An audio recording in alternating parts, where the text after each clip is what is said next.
In this video, I will show how to insert plus minus symbol in Microsoft Excel.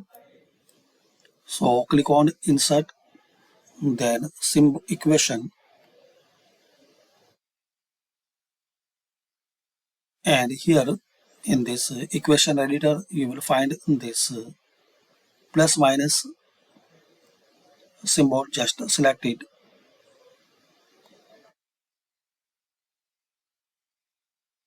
You can make change, you can change color, style and everything here. Easy and simple way. Press Alt.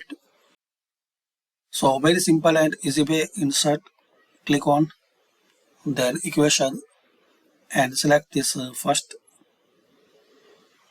symbol plus minus. So thanks for watching guys. Comment this video useful for you.